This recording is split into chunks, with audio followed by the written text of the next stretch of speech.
நம் பாரம்பரியத்தில் சிறு வயது குழந்தைகளின் விளையாட்டுகள் எதிர்கால வாழ்க்கையை எதிர்நோக்கும் தன்னம்பிக்கையையும் தத்துவங்களையும் அடிப்படையாக கொண்டிருந்தது.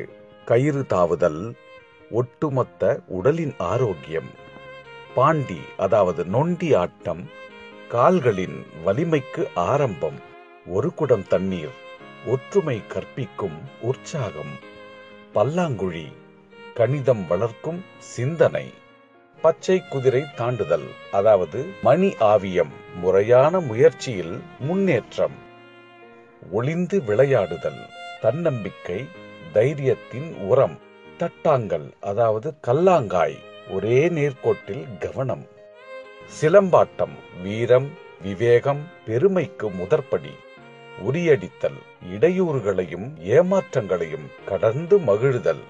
இது போன்ற ஒவ்வொரு பாரம்பரிய விளையாட்டும் இயற்கையோடு ஒன்றி குழந்தைகளின் அறிவு, திறமை, வீரம், உடல் வலிமை, சுயமுயற்சி, தன்னம்பிக்கை, ஒற்றுமை போன்ற பல நற்கூறுகளை உள்ளடக்கி அவர்களின் எண்ணங்கள் தூய்மையாகவும் தெளிவாகவும் இருக்கச் செய்தன.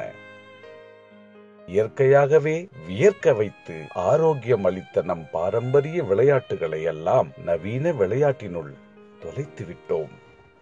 முயன்றிடுவோம் மீட்டெடுக்க, முனைந்திடுவோம் கற்றுத்தர நம் தமிழரின் பாரம்பரியத்தை.